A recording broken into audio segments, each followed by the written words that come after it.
하나님의 말씀 사도행전 7장 25절에서 35절의 말씀입니다. 사도행전 7장 25절에서 35절의 말씀 우리 한 목소리로 같이 읽겠습니다. 시작.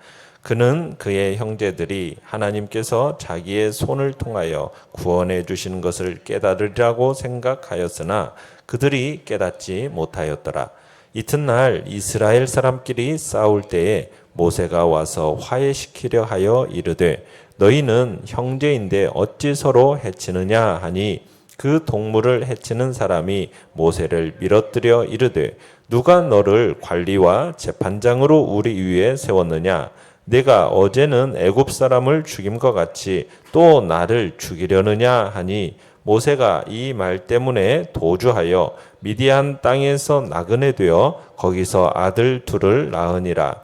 40년이 참에 천사가 시내산 광야 가시나무 떨기 불꽃 가운데서 그에게 보이거늘 모세가 그 광경을 보고 놀랍게 여겨 알아보려고 가까이 가니 주의 소리가 있어 나는 내 조상의 하나님 즉 아브라함과 이삭과 야곱의 하나님이라 하신대 모세가 무서워 감히 바라보지 못하더라. 주께서 이르시되 내 발의 신을 벗으라. 내가 서 있는 곳은 거룩한 땅이니라.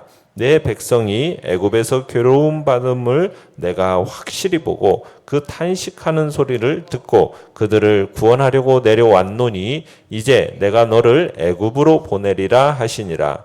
그들의 말이 누가 너를 관리와 재판장으로 세웠느냐 하며 거절하던 그 모세를 하나님은 가시나무 떨기 가운데서 보이던 천사의 손으로 관리와 속량하는 자로서 보내셨으니. 아멘.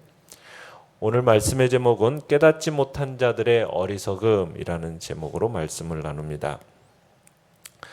지금 스데반은 40년을 기준으로 해가지고 모세에 관한 언급을 하고 있습니다. 그래서 세 기간으로 나누는 건데요. 이스라엘 백성을 구원하고자 했던 40세의 모습, 그리고 미디안으로 도망해서 40년이 지난 후에 하나님께서 그에게 나타나셔서 사명을 맡기신 사건, 그리고 이스라엘 백성이 광야에서 40년간 하나님과 모세를 배척한 사건, 이렇게 이제 나누어지는데 이 모세의 세 기간의 특징은 뭐라고 지을 수 있느냐면 이스라엘 백성들이 한결같이 모세에 대해서 부정적이었고 거부적인 자세를 취했다. 이 내용을 지금 이제 스데반이 전하고 있는 겁니다.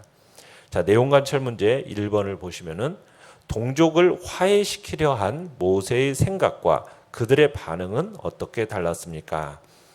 자, 25절에 보시면은 이제 모세는 생각을 한 거예요. 무슨 생각을 했습니까? 하나님께서 자신의 손을 빌어서 이스라엘 백성을 애굽 사람들의 손에서 건져 주실 것이다. 이런 생각을 했던 겁니다. 그래서 23절에 이제 그 형제 이스라엘 자손을 돌볼 생각이 났다. 또 25절에서 하나님께서 자기의 손을 통해서 구원해 주실 것을 깨달으리라 생각했다. 이 말씀을 통해서 지금 자신의 손을 빌어서 이스라엘 백성을 애굽 사람들의 손에서 건져 주실 걸로 생각을 했어요. 그러니까 모세는 자신이 이스라엘 백성을 구원할 하나님의 도구다. 이렇게 생각을 했던 거죠. 자, 이런 기대와 생각 때문에 모세가 24절에서 어떤 일을 저지르게 됩니까? 애굽 사람이 이스라엘 이 형제를 괴롭히는 것을 보고서는 그를 때려 죽입니다. 자, 그러나 이스라엘 백성들은 이런 사실, 그러니까 이 모세를 통해서 구원해 주실 거라는 것을 깨닫습니까? 깨닫지 못합니까? 전혀 깨닫지를 못하고 있어요. 그래서 그 다음날 모세를 배척을 합니다. 26절에 가보시면 이튿날에 이제 이스라엘 백성들 사이에 다툼이 일어났어요. 자, 그래서 모세가 이들을 화해시키려고 합니다. 자, 그런데 이 사람들이 뭐라고 얘기를 합니까? 27절에 보니까 누가 너를 관리와 재판장으로 우리 위에 세웠느냐 이렇게 반문하면서 뭐라고 폭로하느냐면 네가 전날에 애굽 사람을 죽이더니 이제는 우리도 죽이려느냐, 그러면서 모세를 배척하는 거죠. 자, 그렇게 하면서 이런 폭로 사실이 일어나면서 결국 이 모세의 배척은 그냥 형제들 사이의 싸움에 관련된 자들에만 국한된 게 아니라는 것을 이제 스데반을 얘기를 합니다. 이스라엘 온 백성에게로 확대를 시키는 거예요. 그래서 35절에 보면은 이런 얘기를 해죠. 그들의 말이 누가 너를 관리와 재판장으로 세웠느냐 하며 거절하던 그 모세. 그러니까 지금 이스라엘의 모세의 배척은 온 이스라엘이 모세를 배척한 거나 다름이 없다. 이것을 지금 이야기하고 있는 겁니다.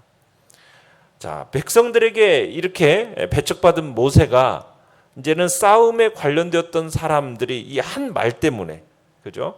29절에 보시면은 모세가 이 말 때문에 어떻게 합니까? 도주합니다. 두려워서 애굽을 떠나서 어디로 갑니까? 미디안 땅으로 도피하게 돼요. 그리고는 거기에서 나그네로 정착해서 이제 결혼하고 두 아들을 낳게 되죠. 이게 이제 두 번째 40년 기간의 시작입니다. 자, 그런데 29절에서 이렇게 했어요. 모세가 이 말 때문에 도주했다. 이렇게 되어 있는데 출애굽기에서는 이렇게 되어 있지 않습니다. 출애굽기는 뭐라고 있냐면 바로가 이 일을 듣고 모세를 죽이려고 찾아서 바로의 낯을 피하여 미디안 땅으로 도망갔다. 출애굽기에서는 그렇게 얘기를 했는데 스데반은 지금 모세의 이 도피 사건을 뭐라고 돌리고 있느냐면 직접적으로 이스라엘 백성이 모세를 배척한 사건으로 돌려버리는 겁니다. 그러니까 모세가 미디안으로 도망갈 수밖에 없었던 이유는 뭐냐? 궁극적으로 이스라엘 백성들이 모세를 인정하지 못했기 때문이다라는 것을 강조하고 있는 겁니다. 그러니까 스데반은 이러한 강조를 위해서 바로가 모세를 죽이고자 했다는 사실을 언급하지 않는 거죠. 자, 하나님께서는 이렇게 이스라엘 백성들로부터 배척받고 버림받은 모세에게 40년 후에 찾아오십니다. 그리고는 그를 이스라엘 백성의 구원자로 이제 세우세요.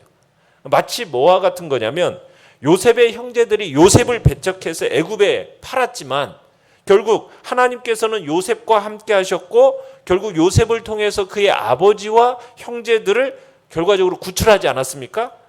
그것처럼 하나님께서는 이스라엘 백성들에게 버림받은 이 배척받은 거절받은 이 모세를 그들의 지도자와 구원자로 세우셔서 그들을 애굽에서 구출해 내셨다라는 거죠. 30절에 가보시면은 모세가 미디안 땅으로 이제 도피해서 그곳에서 나그네 40년 세월을 보내는데 그때 이제 40년이 찬 그 시점에 하나님께서 가시나무 떨기 불꽃 가운데서 나타나시더니 모세를 부르십니다. 자, 모세를 부르시면서 자신을 이제 소개를 하시는데 32절에서 나는 누구다? 내 조상의 하나님이다. 아브라함, 이삭, 야곱의 하나님이다. 이렇게 하면서 이제 모세로 하여금 알아보게 하시는 거죠. 주의 음성을 이제 주의 소리가 무슨 소리인지를 알게 하신 겁니다. 그리고 나서 이제 신적 음성이 그에게 지금 그가 서 있는 장소, 그 서 있는 장소가 어떤 장소라고 33절에 얘기를 합니까? 거룩한 땅이다. 그렇게 얘기해요. 그러면서 내 발의 신을 벗어라. 네가 서 있는 곳은 거룩한 땅이다. 지금 하나님의 살아계신 임재가 지금 이 땅, 미디안 그 땅에 지금 하나님께서 임재하고 계신다는 거예요. 그러면서 그 땅이 무슨 땅이다라고 지금 소개하고 있는 겁니까? 거룩한 땅이라는 거예요. 하나님의 임재 가운데 있는 바로 그 장소가 거룩한 땅이다. 네가 지금 서 있는 장소가 거룩한 땅이다. 내 신발을 벗어라. 여러분, 이 진술이 지금 스데반의 논제의 핵심이에요. 왜냐하면 지금 거룩한 땅이 어디에 있습니까? 거룩한 나라 바깥에 있는 거예요. 그죠? 이스라엘 백성들은 지금 어디가 거룩한 땅이라고 생각했어요? 가나안 땅, 자기들이 거주하는 이스라엘 땅이 거룩한 땅이고, 그리고 성전이 거룩한 장소이고, 그곳에만 마치 하나님이 계시는 것처럼 얘기하는데, 지금 하나님이 어디 계시는 거예요? 거룩한 땅 바깥 미디안 땅에 지금 그곳에 임재하고 계시면서 그 땅을 거룩한 땅이다라고 얘기하고 계시는 거예요. 그러니까 뭐예요?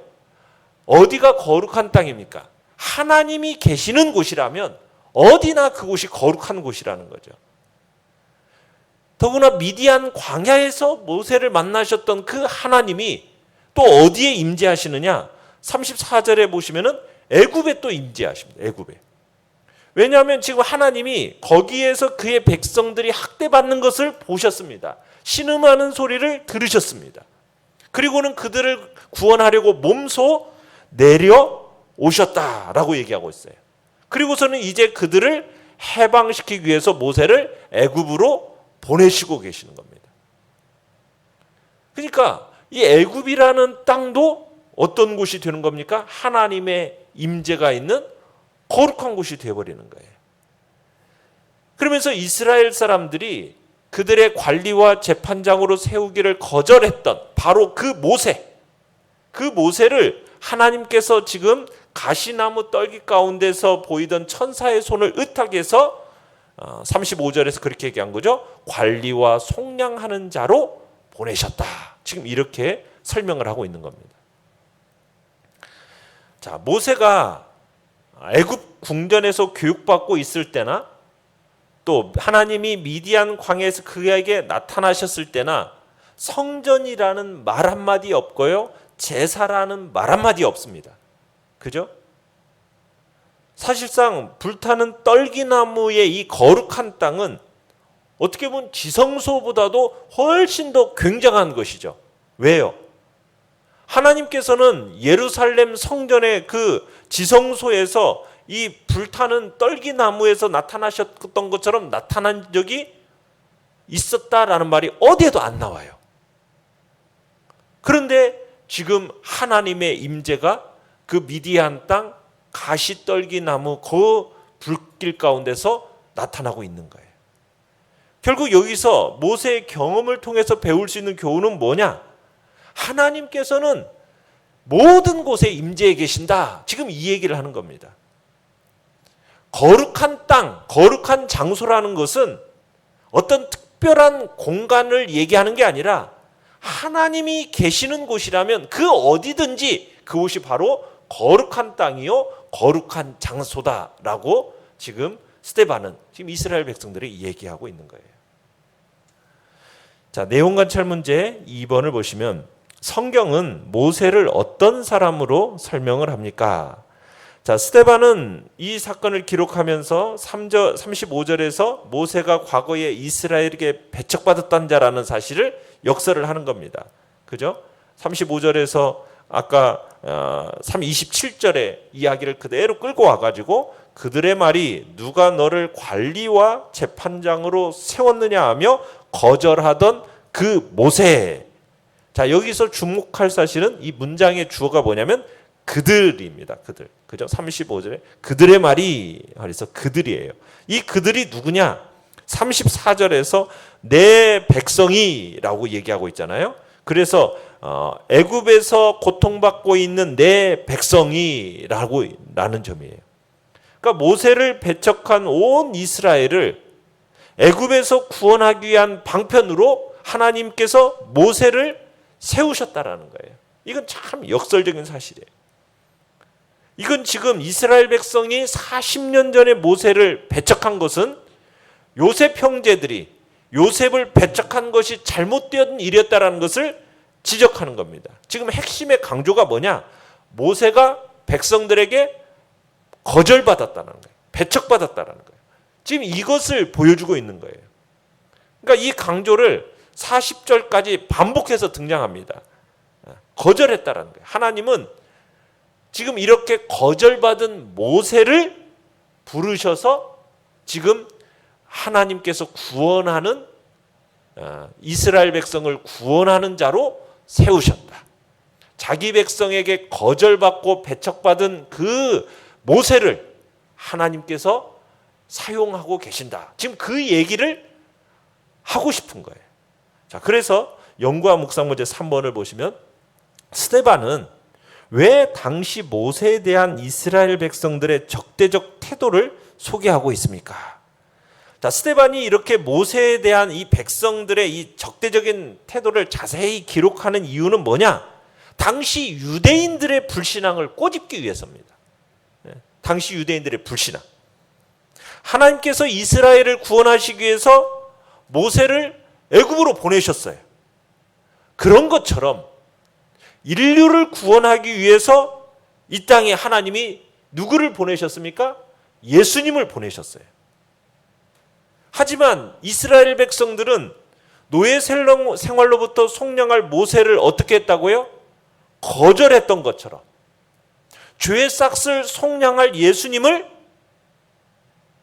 너희 유대인들은 거부했다라는 거예요.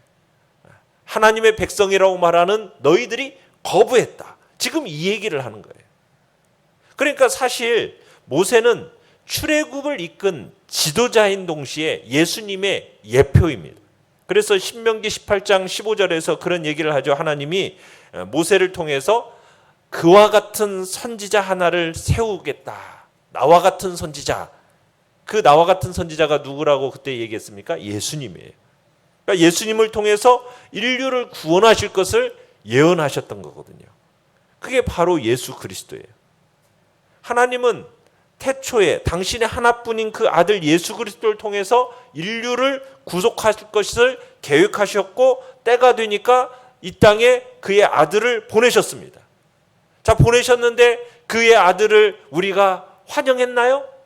그게 아니죠. 이 그리스도를 배척한 거예요. 결국에는 어떻게 했습니까? 십자가에 못 박아 죽였습니다. 지금 유대인들은 스데반을 고소하는 이유가 뭐죠? 모세와 율법을 모욕했다라고 주장하면서 지금 스데반을 고소하고 있는 겁니다. 그런데 사실 모세와 그의 율법이 가리키는 게 누구예요? 예수님이잖아요. 그런데 너희는 그 예수님을 거부했다 하면서 유대인들로 하여금 유대인들 너희들이야말로 모세를 거스르는 자였던 것처럼 지금 하나님이 보내신 구원자 예수를 거스르고 있는 자다. 지금 이러면서 스데반이 지금 이 모세를 들어서 지금 그들을 향해서 얘기하고 있는 겁니다. 느낀 점 4번입니다. 이스라엘 백성이 하나님의 구원 계획을 깨닫지 못하는 것을 보면서 무엇을 느낍니까? 하나님께서는 이스라엘의 구원을 위해서 그들의 영도자라고 구원자라고 모세를 세우셨어요. 그렇지만 이 하나님의 구원 계획을 깨닫지를 못하고 배척하는 모습을 보게 되잖아요. 자, 이런 모습은 그들의 어리석음과 답답함을 우리로 하여금 느끼게 하는 겁니다. 또한 하나님은 인류 구속을 이루기 위해서 자신의 하나밖에 없는 아들을 예수 그리스도를 이 땅에 보내셨어요. 그랬는데 우리는 그를 어떻게 했습니까? 거절했습니다. 배척했습니다. 그리고는 결국 어떻게 했어요? 죽이고 말았어요. 이게 우리 인간의 모습이라 너무 답답하고 어리석기 그지없는 모습을 우리로 하여금 보게 하는 겁니다. 그러나 하나님은 어떻게 하셨죠? 인간들이 배척한 그 그리스도를 통해서 인류의 구속을 이루시고 마셨다라는 거예요. 인간의 이 그리스도의 배척을 도리어 하나님은 당신의 인류 구속의 뜻을 이루는 방편으로 사용하시더라는 거예요. 예수 그리스도를 통한 이 구속의 섭리라는 것을 막을 자가 있어요, 없어요? 막을 자가 없다라는 거죠. 참 이게 또한 감사한 일이에요. 그러면서 우리가 그리스도 안에 있다라는 사실이 얼마나 감사한 일인지, 그리스도를 통한 하나님의 영생의 이 구속의 섭리를 끊을 자가 없고 막을 자가 없다라는 이 사실 앞에 우리가 또한 안심하게 되는 거예요. 그죠? 내가 거절하고 내가 배척했다고 해서 하나님의 구원이 사라지고 존재하지 않느냐가 아니라는 거예요. 하나님은 마침내 그 구원을 배척하는, 그 거절하는, 그걸 통해서 또한 이루어 가시는 그 구속의 섭리가 참으로 이 모습 속에서 또한 나타난다는 걸 볼 때 정말 우리는 그 그리스도 안에 있는 하나님의 그 사랑의 의지와 선하신 구속의 섭리를 참으로 우리가 인정하고 그것을 굳게 믿고 우리가 더 그리스도를 굳세게 의지하는 자리에 서야 될 것을 주님은 우리에게 말씀하고 계시는 거죠.